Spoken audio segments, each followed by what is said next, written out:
আর্য অষ্টাঙ্গিক মার্গ। আর্যরা এই 8টি কর্মপথ দিয়ে চলেন, যেই 8টি নীতি রক্ষা করে চলে। এটা হচ্ছে আর্য অষ্টাঙ্গিক মার্গ। এটা হচ্ছে কর্মপথ।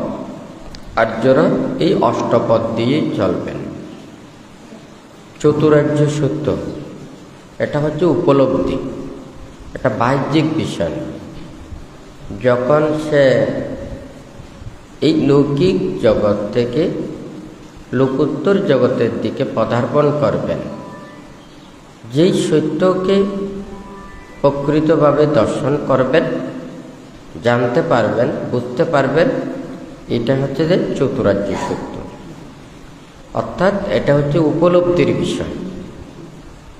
এই চতুরার্য সত্যের মধ্যে একটা লৌকিক আর একটা হচ্ছে লোকোত্তর। কিছু সত্য আমরা লৌকিকভাবে দেখছি, আবার কিছু সত্য আমরা একটা লোকোত্তরভাবে দেখতে পাই। এই চতুরার্য সত্যের মধ্যে সে দুঃখ এবং দুঃখ সমুদয়, দুঃখ নিরোধ এবং দুঃখ নিরোধের উপায়, আবার দুঃখ নিরোধের উপায়ের মধ্যেও আর্যাষ্টাঙ্গিক মার্গ। চতুরার্য সত্য একদিকে উপলব্ধি, আরেকদিকে হচ্ছে যে মুক্তির কর্মপথের ওখানে উপায়ের বর্ণনা আছে। সপ্তভুজাঙ্গ, এটা হচ্ছে যে কি জ্ঞান লাভের, বুদ্ধি জ্ঞান লাভের বা জ্ঞান লাভের, প্রজ্ঞা লাভের যে 7টি অপরিহার্য গুণ থাকা প্রয়োজন, সেটা হচ্ছে সপ্তভুজাঙ্গ। এখানে ধ্যানাস্ত্র বলা যায়, এটাকে প্রজ্ঞাস্ত্র বলা যায়। কেন? একজন যদি যুদ্ধে যায়, সে যুদ্ধের কৌশল এবং যুদ্ধাস্ত্র না থাকলে যেমন যুদ্ধ করতে পারে না, একজনও বুদ্ধি লাভের জন্য, প্রজ্ঞা লাভের জন্য যার যে গুণগুলো দ্বারা চিত্তের লোভ, দেশ, মোহ তথা এগুলোকে অতিক্রম করার জন্য প্রতিক্ষণ যেটা প্রয়োজন, এটা হচ্ছে যে সপ্তভুজাঙ্গ। কখন কোনটা প্রয়োজন হবে, কখন কোনটা ভাবতে হবে, কখন কোনটা বর্ধিত করতে হবে, এই 7 প্রকার এই অঙ্গকে ধারণ করা। ভান্তে আরেকটা লিখেছেন, বুদ্ধ ধর্মপদের গাথায় বলেছেন, এথাপি রাহাদু গাম্ভীরো বিপাসান্ন অনাবিলো এবং ধাম্মানি সুত্বান বিপাসি সদন্তি পণ্ডিতা। গভীর, স্বচ্ছ, অনাবিল হ্রদের ন্যায় পণ্ডিত ব্যক্তিরা ধর্ম উপদেশ শ্রবণ করিয়া প্রসন্ন হন। প্রান্তিক কিছুক্ষণ আগে বলেছেন ধর্ম খুব সহজ, এখানে কঠিন বিষয় না। মনের ভিতরে অনুভূতিকে জাগ্রত করা, এটাকে বোঝা, এটা প্রকাশ করা। আমরা যদি মনের ভিতরে প্রকৃত চিন্তাটা যদি বাইরে প্রকাশ না করি, তাহলে এটা বহিঃপ্রকাশ হয় না। আমাদের মনের ভিতরে ভালো উৎপন্ন হয়, খারাপ উৎপন্ন হয়। ধর্ম আমাকে কাজ করবে, মনের ভিতরে যদি খারাপ কিছু উৎপন্ন হয়, আমি কোন বিষয়ে ভাবলে এগুলো আমার মন থেকে দূরীভূত হবে। এটাই হচ্ছে যে ধর্ম উপদেশের শিক্ষা। মনের ভিতরে ভালো উৎপন্ন হবে, খারাপও উৎপন্ন হবে। ভালো উৎপন্ন হলে এটাকে সংরক্ষণ করতে হবে, এটাকে বর্ধন করতে হবে, এটাকে শ্রীবৃদ্ধি করতে হবে। খারাপ কিছু উৎপন্ন হলে এটাকে ধ্বংস করতে হবে, পরিত্যাগ করতে হবে, বর্জন করতে হবে। এটা তো বললে তো হবে না, আমাকে জিনিস লাগবে, আমাকে ভাবতে হবে, সে পরিস্থিতি লাগবে। যেমন মনে করুন, আমাদের কাপড়ে যখন ময়লা হয়, ময়লা পরিষ্কার করার জন্য সাবান প্রয়োজন, গ্লাস পরিষ্কার করার জন্য আলাদা গ্লাস স্প্রে আছে, হয় না কেন? টাইলস পরিষ্কার করার জন্য আলাদা টাইলস মানে আছে, ওষুধ আছে। এইভাবে সব কিছু দেখা যায় আলাদা আলাদা। ঠিক তদ্রূপ আমাদের মনের ভিতরেও ভালো এবং খারাপ উৎপন্ন হয়।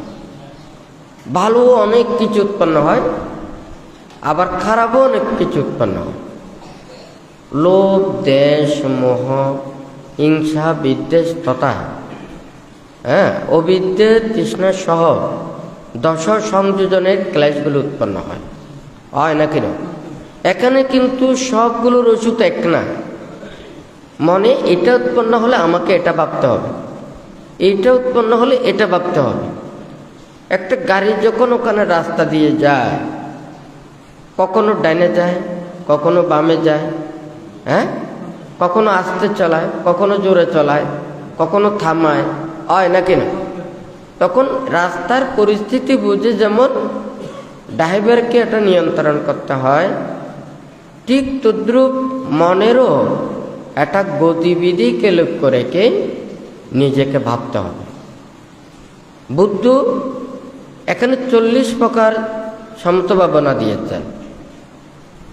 অনেকে বলেন শুধু বিদর্শন ভাবনা। তো বুদ্ধ 40 প্রকার সমত ভাবনা দিয়েছেন কেন? যদি এক প্রকার বিদর্শন ভাবনার দ্বারা যদি মুক্তি হয়, তাহলে 40 প্রকার সমত ভাবনা দিয়েছেন কেন? বুদ্ধ বলেছেন যে সমত ভাবনা এটা সব সময় চিত্তকে সমাহিত করে রাখবে এবং মনের নানা বিষয় যখন উৎপন্ন হবে, এগুলোকে নিয়ন্ত্রণ করার জন্য এক একটা ভাবনা করতে হবে। আর বিদর্শন ভাবনা এটা অনিত্য, দুঃখ, অনাত্মা যথাযথভাবে সত্য দর্শন করার জন্য এটা বিদর্শনের কথা বলেছেন। অর্থাৎ চিত্তটা যাতে ত্যাগের দিকে যায়, অপ্রমত্তের দিকে যায়, অনাসক্তের দিকে যায়, এটা কাজ করবে কিসে? বিদর্শনে। যখন ওখানে একটা জাহাজ সমুদ্র দিয়ে যায়, কম্পাসে সবসময় দিকটা নিয়ন্ত্রণ করে, হয় নাকি না? ওখানে বাতাসে বিভিন্ন কিছুতে এটা ডানিও নিতে পারে, বামিও নিতে পারে, কিন্তু তার লক্ষ্যটা ঠিক রাখার জন্য কম্পাস দিক নির্দেশনা এটা ঠিক রাখবে, হয় নাকি না? মনের মধ্যে নানান কিছু উৎপন্ন হতে পারে। যেমন এই 40 প্রকার ভাবনা দিয়েছেন। বুদ্ধানুস্মৃতি, ধর্মানুস্মৃতি, সংজ্ঞানুস্মৃতি।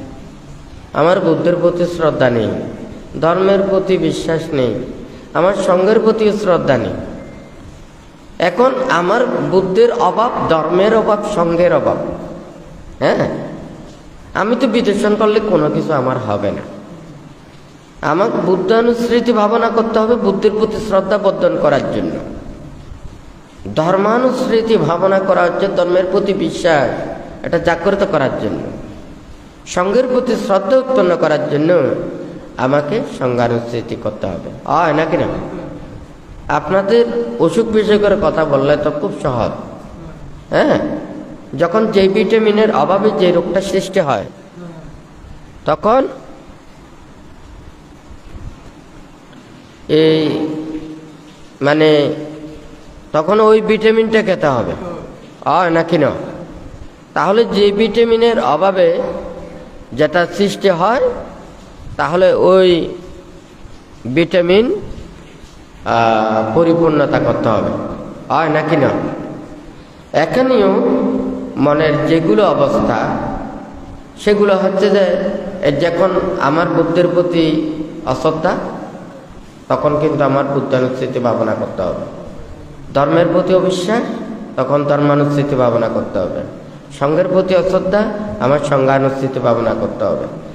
এইভাবে মনের মধ্যে এক একটা বিষয় উৎপন্ন হলে আমাকে এক একটা কৌশল অবলম্বন করতে হবে। ভাবনা এটা হচ্ছে ভাবা, এটা শুধু বসে থাকা না, মনটাকে পাহারা দেওয়া, চিত্তটাকে পাহারা দেওয়া, কায় বাক্যটাকে পাহারা দেওয়া, ইন্দ্রিয়কে পাহারা দেওয়া। বাহ্যিক যত কর্ম আছে এই কর্মগুলোকে পরিত্যাগ করে এখন কাজটা হচ্ছে না আমার দেহ মনটাকে সব সময় অবজার্ভ করা। তো দেহটাকে অবজার্ভ করতে হলে তো দেহটাকে মানে সংযত রাখতে হবে, শিল প্রতিপালন করতে হয়, কায়ের দ্বারা যেগুলো পাপকর্ম আছে এগুলো পরিত্যাগ করতে হবে। আবার বাক্যের দ্বারা মিথ্যা বিথ্যা কটুভেদ যদি থাকে এগুলো পরিত্যাগ করতে হবে। অর্থাৎ আমার কায় সংযম, বাক্য সংযম, এই দুইটাকে সংযত রেখে আমার মনটাকে স্থির করতে হবে। মনটাকে স্থির করে তখন ভাবতে হবে। এখানে দুই ধরনের কাজ করে। ওষুধে যেমন একটা হচ্ছে মূল ওষুধ, আর একটা হচ্ছে যে অ্যান্টিবায়োটিক ওষুধ। অ্যান্টিবায়োটিকের কাজ হচ্ছে রোগ জীবাণু,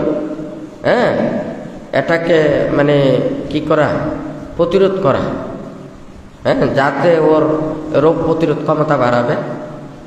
আর মূল ওষুধটা খেতে হবে যাতে ওই রোগটা সেরে যায়। যেমন দেখা যায় একটা জিনিসে কম খরচের জন্য পিছন দিকে আরেকটা টাচ দিতে হয়, সাপোর্ট দিতে হয়। ওখানে অ্যান্টিবায়োটিকে যেভাবে কাজ করে এখানে সমত বিদর্শন ওইভাবে কাজ করবে। সমত ছাড়া বিদর্শন থাকবে না।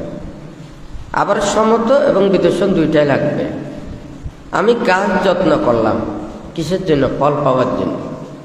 ফল যদি আমি না পাই গাছের যত্নটা আমার বৃথা হয়ে যাবে। তাহলে আমি গাছের যত্ন করলাম কিন্তু আমি ফল পেলাম না, তাহলে এটাও হবে না। গাছের যত্ন করতে হবে, ফলও পেতে হবে। আবার যদি দেখা যায় আমি এটা ফল পাবো না, তখন গাছের যত্ন আমার আর থাকবে না। তাহলে আমার প্রজ্ঞা লাভের জন্য, লোকোত্তর জ্ঞান লাভের জন্য তখন আমাকে চিত্তটাকে সমাহিত করতে হবে। এখন মনের মধ্যে যখন এই নানান প্রকারের সংস্কারগুলো উৎপন্ন হয় তখন মন অস্থির হয়, বিক্ষিপ্ত হয়, চঞ্চল হয়। এটা যদি স্থির না হয় তাহলে আপনি ভাবতে পারবেন না। ভাবনার কাজটা হচ্ছে বাবা। যেমন একটা পথ দিয়ে আপনি যাচ্ছেন, আরেকজন আপনাকে গালি দিল, গালি আপনাকেই দিয়েছে, কিন্তু আপনি মনে করেছেন যাই হোক কেউ অজ্ঞানী, অবুঝ, এটা চিন্তা করে আপনার গায়ে বাঁধেন না, তখন কিন্তু এটা আপনার মনে কোনো স্পর্শ করতে পারবে না। কিন্তু একজন মানুষ পাশ দিয়ে গেল, সে আপনাকে গালি দিচ্ছে না, তার মাথা খারাপ, কিন্তু আপনি মনে করেছেন আপনাকে গালি দিয়েছে, তখন কিন্তু অটোমেটিক আপনার খুব খারাপ লাগবে। এখানে দুইটা বিষয় বলার অর্থটা হচ্ছে কি, আমি এটা ভাবলে আমার চিত্ত শান্ত হবে, এইটা ভাবলে আমার চিত্ত অস্থির হবে, রাগান্বিত হবে, হিংসা উৎপন্ন হবে, বিদ্বেষ উৎপন্ন হবে। কথাটা ঠিক নাকি বেঠিক? ঠিক তদ্রূপ আমাদের মনের মধ্যে যখন এক একটা বিষয় উৎপন্ন হবে তখন আমাকে কোন বিষয় ভাবতে হবে, এটাই হচ্ছে ভাবনা। তখন সে মনটাকে পাহারা দেয়। প্রতিক্ষণ আমার মনের মধ্যে কি উৎপন্ন হচ্ছে এটাকে নিয়ন্ত্রণ করার জন্য আমাকে কোন বিষয় ভাবতে হবে। আমি তো সব কিছু বিষয় শুধু জানলে হবে না। আমি যা করছি, খাচ্ছি, পড়ছি, আমি সব জেনে করলাম, এই জানাটার হবে না। আমি পাপ করছি এটা জানলাম, এই পাপটা আমি কিভাবে আর করব না, কিভাবে আমি সংকল্পবদ্ধ হব, এটা পাপ যাহাতে উৎপন্ন না হয় আমি কিভাবে সংশোধন হতে পারবো, এই সংকল্প আমার লাগবে। তাহলে এই ভাবনাটা সিদ্ধ হবে, তাহলে আমার জানাটা সিদ্ধ হবে। যেমন মনে করেন আপনার ঘরের দরজাটা খোলা, দরজা দিয়ে আপনি পাহারা দিচ্ছেন। এখন যদি আপনার জ্ঞাতি মিত্র আসে তাহলে আপনি সাদরে গ্রহণ করা বা ঢুকাবেন। আর যদি মনে করেন এটা যদি আপনার শত্রু হয় কিংবা এটা যদি চোর হয়, এটাকে আপনি ঢুকাবেন। তাড়াতাড়ি দরজাটা বন্ধ করে ভিতরে সেবে থাকবেন। কথাটা ঠিক নাকি বেঠিক? ঠিক তদ্রুপ একজন সাধকও মনটাকে এইভাবে পাহারা দেয়। মনের মধ্যে যখন খারাপ কিছু উৎপন্ন হয় এটাকে পরিত্যাগ করেন, এটাকে বর্জন করেন। সম্যক ব্যায়ামের মাধ্যমে প্রচেষ্টা চালাতে হবে। আর্যাষ্টাঙ্গিক মার্গপথে 8টা বিষয় দিয়েছেন: শীলের অংশ, সমাধির অংশ এবং প্রজ্ঞার অংশ। বানতে বলেছেন এখানে আর্যাষ্টাঙ্গিক মার্গ, চতুরার্য সূত্র এবং সপ্তভুজাঙ্গ। এখানে উপলব্ধি চতুরার্য সূত্র প্রজ্ঞা স্কন্ধের মধ্যে অন্তর্গত। আর্য অষ্টাঙ্গিক মার্গ এখানে যদিও শীল সমাধি প্রজ্ঞাতে অন্তর্গত, আর শক্ত বুদ্ধঙ্গ এটা সমাধি জ্ঞান লাভের জন্য ওখানে কাজ করবে। অর্থাৎ শীল সমাধি প্রজ্ঞা এটা একটার সাথে একটা জড়িত, একটাকে ছাড়া আরেকটা হয় না। তো এখানে শীল সমাধিকে সহযোগিতা করে, শীল সমাধি প্রজ্ঞা লাভের জন্য সহায়তা করে। তাহলে আমাদের প্রত্যেকেরই উচিত মনটাকে পাহারা দেওয়া। বুদ্ধ আমাদেরকে সহজভাবে সব কিছু দিয়ে দিয়েছেন। আপনাদেরকে শীল দিয়েছেন, হ্যাঁ, সংযমিত রাখার জন্য নানান প্রকারের উপদেশ দিয়েছেন। দেখছো না, উপদেশ এটা প্রজ্ঞা এবং জ্ঞান লাভের জন্য, মনটাকে স্থির করার জন্য। মনের নানা প্রকার সেই সন্দেহ থেকে শুরু করে অকুশল উৎপন্ন হওয়ার যেগুলো, এগুলোকে সে নিয়ন্ত্রণ করে। যেমন একজন মানুষ যদি অপরিচিত একটা জায়গাতে যায়, ওখানে যদি গাইডার থাকে, তার সাহায্যে যেমন সব কিছুকে অনায়াসে যাওয়া যায়, ঠিক তদ্রূপ মনের মধ্যে নানান কিছু উৎপন্ন হবে। তখন এটাকে নিরসন করার জন্য লাগে তত অনুযায়ী উপদেশ, শিক্ষা। সেই উপদেশ এবং শিক্ষাটা যদি না হয়, তাহলে কিন্তু অর্ধেক পথে ওখানে সে দিকহারা হয়ে যায়, হয় নাকি না? আবার সেই উপদেশও তত অনুযায়ী হতে হবে। আমাদের অসুখ বিসুখ হলে তো ডাক্তারের কাছে যায়, ডাক্তারও ওই রোগ সম্পর্কে জানতে হবে, বুঝতে হবে। তাহলে সে যদি যথাযথভাবে ওষুধ যদি প্রদান করে, রোগীও যদি যথাযথভাবে সেবন করে, তাহলে সহজেই ওখানে রোগ নিরাময় হয়, হ্যাঁ, সুস্থ হয়। ওই মনের মধ্যে নানা কিছু উৎপন্ন হয়, তখন সেই উপদেশ দ্বারা যদি মনের ভিতরে সন্দেহগুলো দূরীভূত হয়, ক্লেশগুলো ধ্বংসপ্রাপ্ত হয়, তখন প্রজ্ঞা লাভে ওনারা অনায়াসে যেতে পারে। আমরা এমনি কিন্তু সবাই এদিকে যাই। আপনারা বুদ্ধকে বিশ্বাস করেন নাকি করেন না? করেন নাকি করেন না? ধর্মকে বিশ্বাস করেন? সংঘকে বিশ্বাস করেন? তাহলে বুদ্ধ ধর্ম সংঘের উপরে আর অন্য কোনো কথা নেই। যদি বলেন যে না, এগুলো আমরা বিশ্বাস করি না, তাহলে বুদ্ধের এই কথাগুলো শুনে কোনো লাভ হবে না। আমাদের যদি পেটে খিদে না থাকে, রুচি যদি না থাকে, খাবার যদি আগ্রহ না থাকে, আপনাকে যতই উৎকৃষ্ট এবং ভালো মানের জিনিস হোক না কেন, আপনি তৃপ্তি পাবেন না, হয় নাকি না?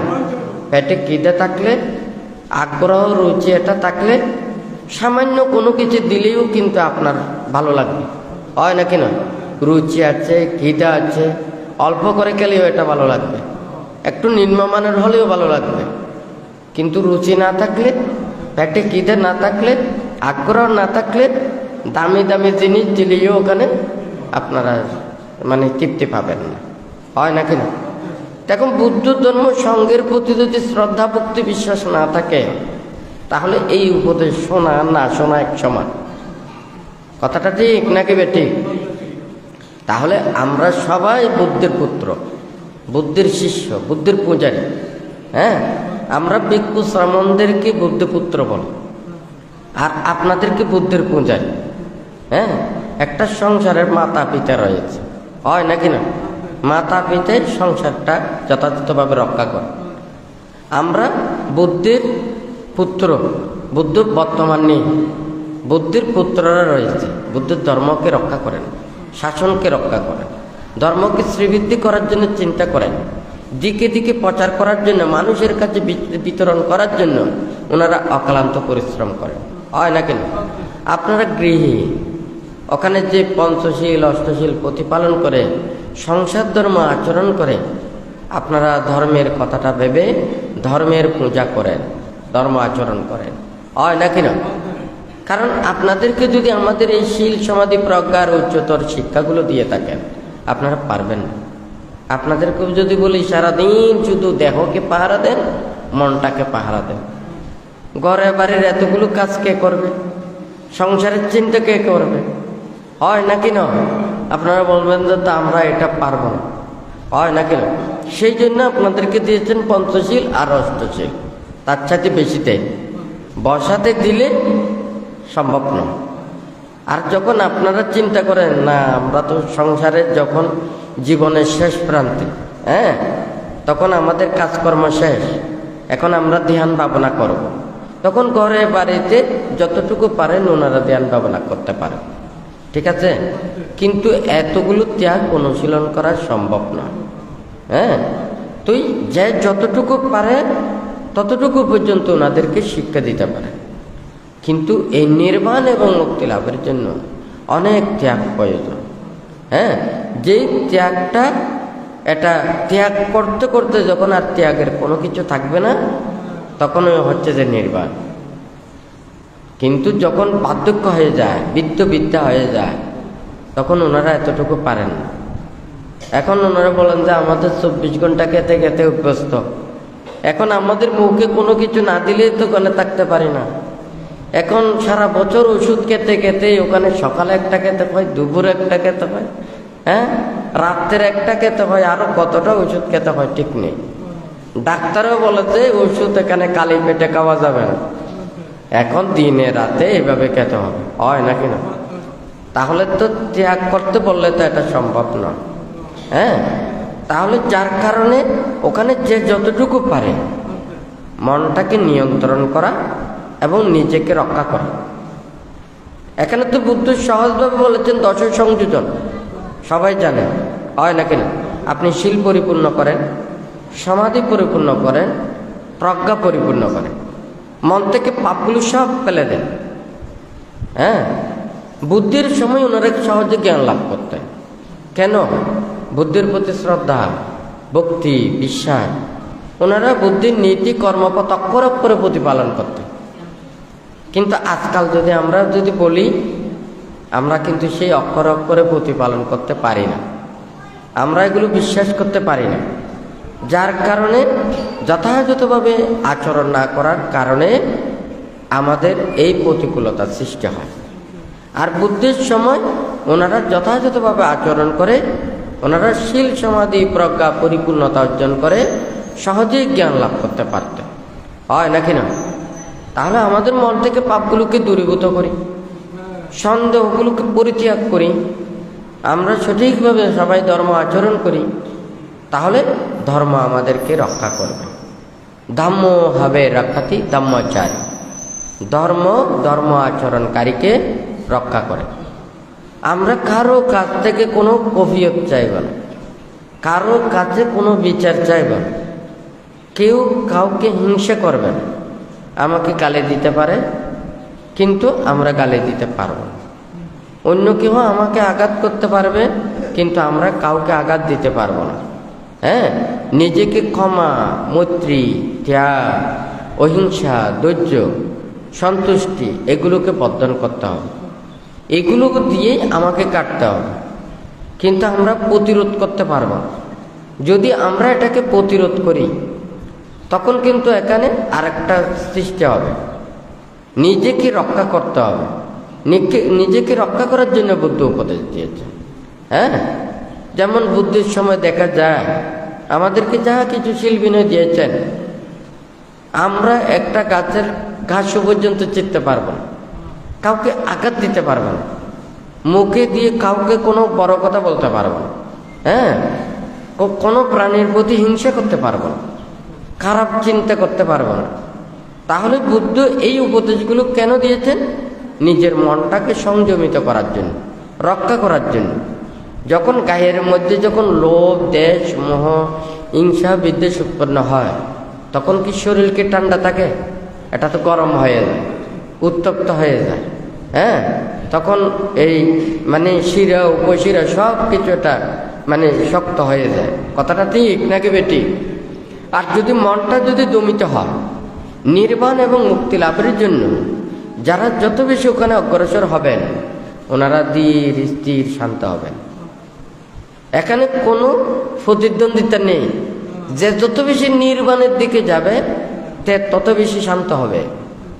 ভদ্র হবে, নম্র হবে, হয় নাকি না? অন্য কিছুর ক্ষেত্রে কিন্তু প্রতিদ্বন্দ্বিতা আছে, লাভের জন্য আছে, স্বার্থের জন্য আছে। হ্যাঁ, টাকা পয়সা ধন দৌলত যত কিছু আছে এইগুলোর জন্য প্রতিদ্বন্দ্বিতা আছে, কিন্তু নির্বাণ এবং মুক্তির জন্য প্রতিদ্বন্দ্বিতা নেই। এখানে যে যত বেশি ওইদিকে যাবে শান্ত হয়ে যাবে, কিন্তু আমরা যদি অস্থির হই আমাদেরকে বুঝতে হবে আমাকে আরো বেশি ট্রিটমেন্ট দিতে হবে, আমাকে আরো বেশি প্রচেষ্টা চালাতে হবে। বুদ্ধ বলেছেন যতক্ষণ না পর্যন্ত আমরা মুক্তি লাভ করতে না পারবো ততক্ষণ পর্যন্ত নিজেকে বিশ্বাস না করার জন্য বলেছেন। অর্থাৎ এই কর্মপথে যাতে সে বিশ্রাম না দেয়, প্রজ্ঞা লাভের জন্য অবিরত সে প্রচেষ্টা চালায়, বুদ্ধ সেই কথাটা বলেছেন। তা আমরা যদি মুক্তির পথেই যেতে চাই, ভালো পথেও যেতে চাই, শান্তির পথেও যেতে চাই, এটা আমরা নিজেরাই সবথেকে বেশি পারব। এখানে কেউ চাপ দিয়েও সম্ভব নয়, কেউ আইন দিয়েও সম্ভব নয়, কেউ তাহাকে কঠোরতা দিয়েও সম্ভব নয়। কারণ আমাদের মনের সব চাইতে কাঁচা হচ্ছে আমি নিজে, হয় নাকি না? আচ্ছা, মনের মধ্যে যদি খারাপ কিছু যদি উৎপন্ন হয় কে জানে? অন্য কেউ জানে নাকি নিজে জানে? নিজে জানে। তাহলে আমি যদি ভালো হতে চাই তাহলে আমি চেষ্টা করব আমার মনের কোনো যদি খারাপ হয় এগুলো আমি পরিত্যাগ করব, হয় নাকি না? আর যদি আমি ভালো হতে যদি না চাই তখন কিন্তু আমি মানুষদেরকে একটা মিথ্যা বলবো, মনটাকে দেখাতে চাইব না, তখন ওই পাপটা আরো বর্ধিত হয়। একটা কর যদি পরিষ্কার করে রাখে সবসময় এটা ঠিক থাকবে, ময়লা আবর্জনাগুলো বলে গেলে ওই পেটের গ্যাসের মতো, রুমের গ্যাসের মতো এটা আরো বেশি ওখানে মানে এই উৎকট ওখানে কি মানে পরিস্থিতির সৃষ্টি হয় নাকি না? ঠিক তদ্রুপ এখানেও এই মনের যা কিছু আছে এগুলোকে পরিত্যাগ করতে হবে। যে যত বেশি এগুলো পরিত্যাগ করতে পারে তত বেশি ভালো। আর আমরা যদি এটাকে ভালো হতে যদি না চাই, এই পৃথিবীতে কিছুদিন আগেও বান্তা বলেছেন, উপদেশে দিয়েছেন, এই পৃথিবীতে যদি মিথ্যা বাক্য, মিথ্যে যদি না থাকতো আমার মনে হয় অর্ধেক অন্যায় অপরাধ পাপ এগুলো পৃথিবী থেকে মানে সরে যেত। যদি কেউ মিথ্যা কথা না বলতো এবং মিথ্যে মনোভাব পোষণ না করত, তাহলে বিচার আদালত আপনি কি করেছেন এটা কি করেছে এটা বিচার করতে সহজ। কিন্তু আমরা নিজের পাপগুলো নিজে এটা স্বীকার করতে চাই না, হয় নাকি না? আমাদের মনে খারাপ কিছু উৎপন্ন হয়, এখন যদি জিজ্ঞাসা করে আপনি মনে কি চিন্তা করেছেন, আপনি সত্যটা বলবেন না, বলবেন আরেকটা। কেন সত্যটা বলেন না? এই সত্যটা বললে আপনাকে খারাপ মনে করবে, হয় নাকি না? তখন ওই আপনি মিথ্যার আশ্রয় গ্রহণ করেন। আর যা কিছু আমাদের মনের ভিতরে যা, আর সব কিছু তো বলাটা তো ঠিক না। মনের মধ্যে সংশোধন করা যায়, কিন্তু কাজে রূপান্তরিত হলে এটাকে সংশোধন করা যায় না। একটা যদি ওখানে বোতলের মধ্যে যদি বিচি থাকে, এই বিচিটাকে বোতলে অনেকক্ষণ রাখা যায়, কিন্তু বিচিটা যদি ওখানে পানিতে দিয়ে যখন পেটে যখন ওখানে গ্যাস বের হয়, এই বিচিটা আর রাখা যাবে না। রোপণ করলে রোপণ করবেন, না হয় নষ্ট হয়ে যাবে। কথাটা ঠিক নাকি বেঠিক? আর যদি বোতলে থাকে এটাকে সময় অনুযায়ী রোপণ করা যায়। মনের ভিতরে ভালো উৎপন্ন হচ্ছে, খারাপ উৎপন্ন হচ্ছে, ঠিক আছে?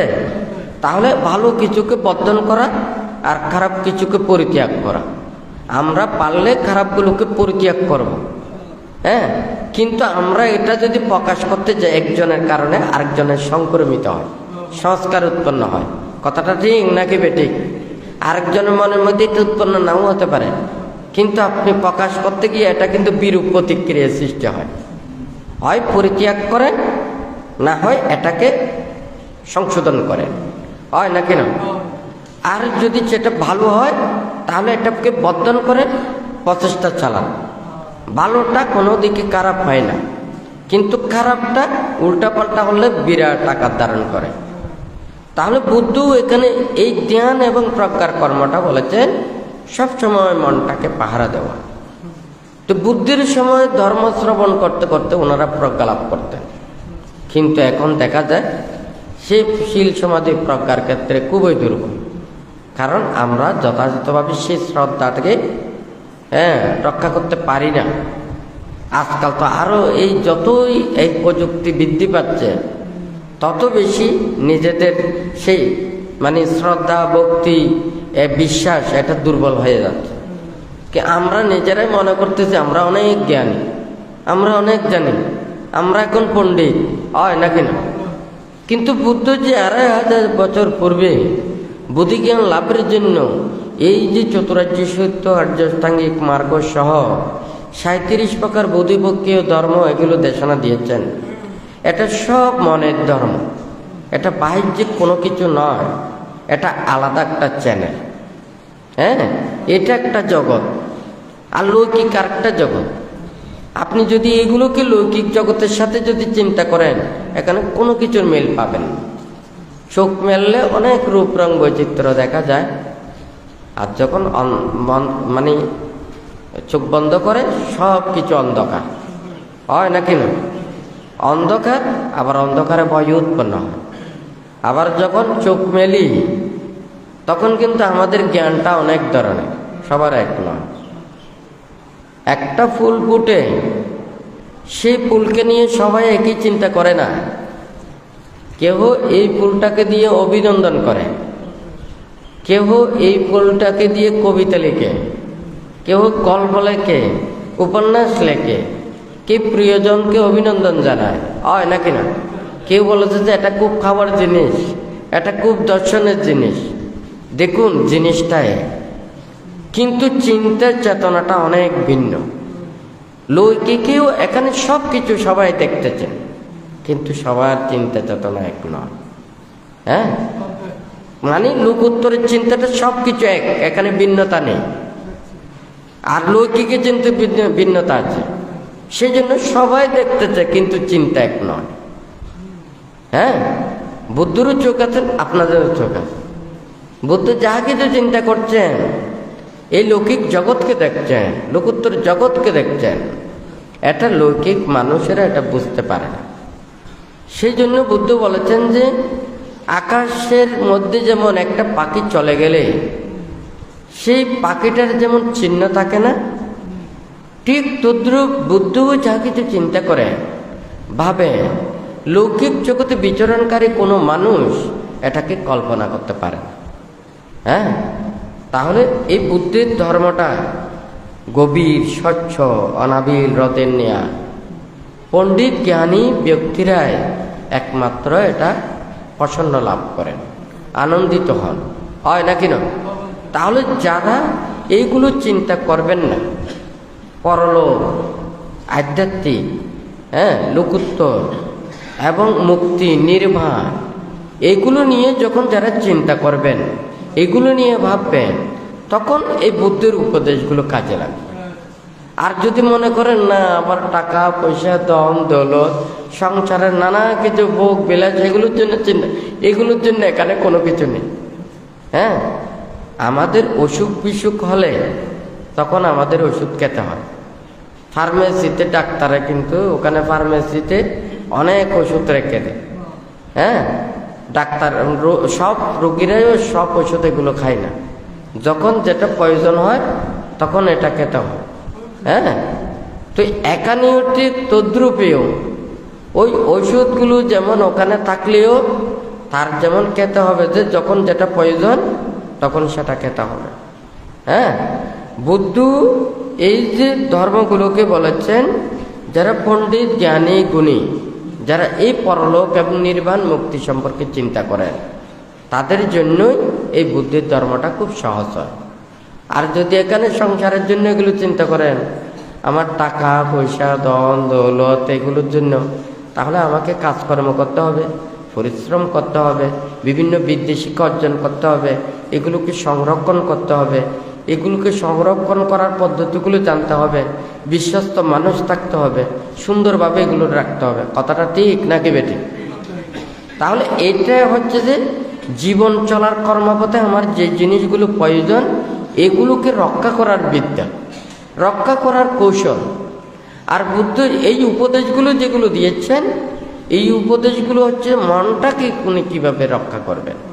হ্যাঁ, ওনারা আর বাহ্যিক বিষয়কে রক্ষা না করে ওনারা সব সময় মনকে রক্ষা করেন। সেই জন্য বুদ্ধের সময় দেখা যায় বুদ্ধ প্রমুখ ভিক্ষু সংঘরা অষ্টপরিষ্কার এগুলোকে নিয়ে ওনারা নির্জন অরণ্যে লোকালয় বর্জন করে ওনারা একাকী বিহার করেন। ওনাদের সারা দিন রাত্রি কাজ কি? দেহটাকে রক্ষা করা, মনটাকে রক্ষা করা। যতক্ষণ পর্যন্ত এটার উপলব্ধিটা পূর্ণ না হবে ততক্ষণ পর্যন্ত এটাকে প্রচেষ্টা চালা। কথাটা ঠিক নাকি বেটি? তাহলে আমাদের কাজ আছে নাকি নেই? আছে নাকি নেই? এখন মনে করুন, আপনারা পুণ্যের জন্য কাদের কাছে আছেন? আমাদের কাছে আছেন, ভিক্ষু সংঘদের কাছে আছেন, হয় নাকি? আমরা যত ভালো মতে চলতে পারবো, আমরা শান্তিতে চলতে পারবো, আমরা শিলবিনে আচরণ করতে পারবো, আমরা তত বেশি আপনাদেরকে পুণ্য দিতে পারবো। আমার পুণ্য না থাকলে আপনাকে পুণ্য দেব কি করে? আমার কাছে ধর্ম না থাকলে আপনাকে ধর্ম দেব কি করে? হয় নাকি না? আপনাদেরকে আমাদেরকে সহযোগিতা করতে হবে। এখন আপনারা যদি মনে করেন আমাদেরকে যদি না দেখেন, আমাদেরকে যদি না চান, আমরা চতুর্পৈত্যই ওখানে কোনো কিছু আমরা ক্রয় বিক্রয় করতে পারবো না, টাকা পয়সা ধরতে পারবো না, আয় রোজগার করতে পারবো না, ব্যবসা বাণিজ্য করতে পারবো না। আপনারা আমাদেরকে যেগুলো দেন এগুলো শ্রদ্ধা প্রদত্ত বস্তুগুলো আমাদের যদি প্রয়োজনীয় হয় তাহলে আমরা গ্রহণ করতে পারি, হয় নাকি? আর যদি আপনারা যদি না দেন আমরা করতে পারবো না, হয় নাকি? একজন ভিক্ষু জঙ্গলে আছে, ও তো একটা ক্যারো চিনতে পারবে না, একটা কাশোনা রাস্তা করতে পারবেন। এখন যদি আপনারা যদি না চান, একজন ভিক্ষু অসুস্থ হয়েছে, আপনাকে যদি সেবা যত্ন না করেন, উনি তো একটা ঔষধও খুঁজে নিতে পারবেন না। শুধু ওনারা আগজানো সাদা পানি ছাড়া আর কোনো কিছু মুখে নিতে পারবেন যতক্ষণ পর্যন্ত ওনার হাতে যদি না দেয়। এখন কথাটা চিন্তা করে দেখুন, আপনারা পুণ্যের জন্য আসেন আমাদের কাছে, আমরা যত শীল বিনয় ধর্ম আচরণ করে সুন্দরভাবে থেকে আমরা যত পুণ্য লাভ করতে পারবো আপনাদেরকেও পুণ্য দিতে পারবো। তাহলে আপনাদেরকে সহযোগিতা করতে হবে, আপনাদেরকে সেইভাবে ধর্মের পরিবেশগুলো রক্ষা করতে হবে। ভান্তাদের প্রতি শ্রদ্ধা, ভক্তি, বিশ্বাস এটা লাগবে। আপনারা যদি না চান, ভান্তে সবসময় বলেন যে ফলের বাগান থাকলে ওখানে পাখির কোনো কিছু অভাব থাকে না। ফল খাওয়ার জন্য কি ওখানে পাখি এমনি এসে যাবে। তো মানুষের পুণ্য বৃদ্ধির জন্য ওনারা তো পুণ্য চাইবেই, পুণ্যকে রক্ষা করতে হবে। ক্ষেত্রটাকে যত উর্বর রাখবেন তত বেশি আপনার ক্ষেতের ফসলটা ভালো আসবে, হয় নাকি না? তাহলে দায়ক দায়িকাদের উচিত সঙ্গদেরকে যথাযথভাবে সেবা যত্ন করা, সদ্ধর্মের শ্রীবৃদ্ধি সাধনের জন্য এইভাবে নিজেদেরকে রক্ষা করা। আমরা আপনাদেরও লক্ষ্য নির্বাণ, আমাদেরও লক্ষ্য নির্বাণ, এখানে কোনো ভাগ নেই, কিন্তু কর্মপটটা ভিন্ন। কেহ বিমানে করে, কেহ গাড়িতে করে, হয় নাকি না? বিমানে করে যেতে চাইলে তাহলে অনেক কিছু লাগবে, আবার গাড়িতে করে যেতে চাইলে সময় বেশিক্ষণ লাগবে, হয় নাকি না? তাহলে ঠিক তদ্রূপ দায়ক দায়িকারা সংসারের এইগুলো কর্ম সেরে ওনাদেরকে মুক্তির চিন্তা করতে হয়, সেই জন্য ওনাদের সময়টা বেশি লাগে। আর যারা সংসার ত্যাগ করে ওনারা যদি অনাসক্তভাবে চিন্তা করেন তাহাদের জন্য সহজ হয়। একটা গাড়িতে ইঞ্জিনটা সবচাইতে বেশি গুরুত্বপূর্ণ বটে, চাকার নাট বল্টুও কিন্তু অনেক গুরুত্বপূর্ণ, হয় নাকি না? আপনারা দায়ক দায়িকা, উপাসক উপাসিকা কাউকে ওখানে আমরা ফেলাতে পারি না। একজন ছোট বড় অনেক কিছু, কেউ আছে দিনে আনে দিনেও খায়, কিন্তু একটা সমাজের মধ্যে সবাইকে একত্রিতভাবে চলতে হয়। কেউ শীল বিনয় ধর্ম বেশ এবং কম পালাতে পারে, কিন্তু ধর্মের প্রতি শ্রদ্ধা, ভক্তি, বিশ্বাস সবার থাকতে হবে। আর যদি বলেন যে না, এই শ্রদ্ধা, ভক্তি, বিশ্বাসটা এগুলো নেই, এখন আমাদের তো একটা নিয়ম আছে। বুদ্ধ বলেছেন যে অশ্রদ্ধা প্রদত্ত বস্তু গ্রহণ না করার জন্য। হ্যাঁ, তাহলে শ্রদ্ধা তো অন্তত লাগবে, বিশ্বাস তো অন্তত লাগবে। আপনারা কে কতটুকু পালন করেন এটা হচ্ছে যে আপনার ব্যক্তিগত। আপনি লেখাপড়া শিখেছেন, আপনার আয় রোজগার করতে পারবেন, জীবন চলতে সহজ হবে। লেখাপড়া শিখেন নাই, ওই দৈনন্দিন কষ্ট পরিশ্রম করে চলতে হবে। হ্যাঁ, এটা নিজস্ব ব্যাপার। আপনি যত বেশি ভালো পথে চলবেন, পুণ্য বেশি কামাতে পারবেন। আর শিল প্রতিপালন করতে না পারলে আপনি ওই পুণ্য থেকে বঞ্চিত হবেন। এটা হচ্ছে ব্যক্তিগত ব্যাপার। হ্যাঁ, কিন্তু শ্রদ্ধা, ভক্তি, বিশ্বাস সবারই এটা থাকতে হবে। বানতে চায় আপনারা প্রথমে বলেছেন বুদ্ধ ধর্ম সংঘকে বিশ্বাস করে, হয় নাকি না? তাহলে আপনাদের উচিত যার যত সামর্থ্য, যার যত আপনারা সংসারকে রক্ষা করে পারে ধর্মত জীবন আচরণ করবেন। হ্যাঁ, দুর্লভ মানব জন্ম লাভ করেছেন। এই জন্মে কিন্তু বুদ্ধির প্রকৃত শিক্ষা, বাণী, উপদেশগুলো পাচ্ছেন। আচ্ছা, এরপরে যদি আপনারা যদি মুক্ত না হন, বিভিন্ন প্রাণীকুলে জন্ম নিতে হবে না? হবে নাকি হবে না? এই পশু পাখিগুলো জন্ম নিলে পাখিগুলোকে দেখেন, প্রাণী হত্যা না করে ওর জীবন চলে না। হ্যাঁ, কয়টা সে প্রাণী ঐতিহ্য প্রাণীতে জন্ম নিয়ে প্রত্যেক দিন ওখানে প্রাণী হত্যা করছে, হয় নাকি? এই কর্মের বিপাক আবার তাকে করতে হবে। কর্ম বিপাক সৃষ্টি করছে, আবার বিপাকও কর্ম সৃষ্টি করছে। তাহলে এইভাবে পুনঃ জন্ম ওখানে ধারণ করতে হবে। এখন যাহারা এই জীবনের জন্য চিন্তা করে, হ্যাঁ, ধর্মত জীবন আচরণ না করে নানান প্রকারের ক্লেশময় জীবন আচরণ করে, যেগুলোর জন্য এগুলো করছে, এগুলো সব ফেলে চলে যেতে হবে। কোনো কিছু তার সাথে যাবে না, হয় নাকি না? কিন্তু আমরা যেগুলো নিয়ে যেতে পারবো, যেগুলো আমাদের প্রকৃত পারমার্থিকভাবে আমাদেরকে উপকার করবে, এটা আমাদেরকে ভাবতে হবে। অর্থাৎ জীবনও রক্ষা করতে হবে, ভবিষ্যতেও আমাদেরকে এটা প্রতিপালন করতে হবে। তো যাই হোক, আজকে আপনারা এখানে উপদেশ দিতে চাইলে ওখানে অনেকক্ষণ দেওয়া যায়, কিন্তু শুনতে শুনতে যখন মন অস্থির হয়ে যায়, হ্যাঁ, আপনারা প্রথমে বসেছেন, হ্যাঁ, ওই সুখাসনে বসেছেন, বসতে বসতে যখন ব্যথা করে আবার উল্টান, আবার এইদিকে একবার উল্টায়, হ্যাঁ, এইদিকে ব্যথা যখন বেড়ে যায় আবার আরেক দিকে উল্টায়, হয় নাকি না? এখন বসতে বসতে যখন অস্থির হয়ে যায়, তখন আর বসতে আর ভালো লাগে না, তখন আর ধর্ম কথাগুলো মনের ভিতরে যাবে না। মনটা যদি ওই পায়ের করায়, এইদিকে ব্যথা এইদিকে ব্যথা, যতক্ষণ উঠতে পারবো না ততক্ষণ মনে হয় নিস্তার নেই, হয় নাকি না? যাই হোক, সেজন্য বুদ্ধ বলেছেন খালে না দাম্মা সাবানাং খালে না দাম্মা শাকাচ্ছা। আমাদের যথাকালে ধর্মশ্রবণ করা এবং ধর্ম কথা বলা।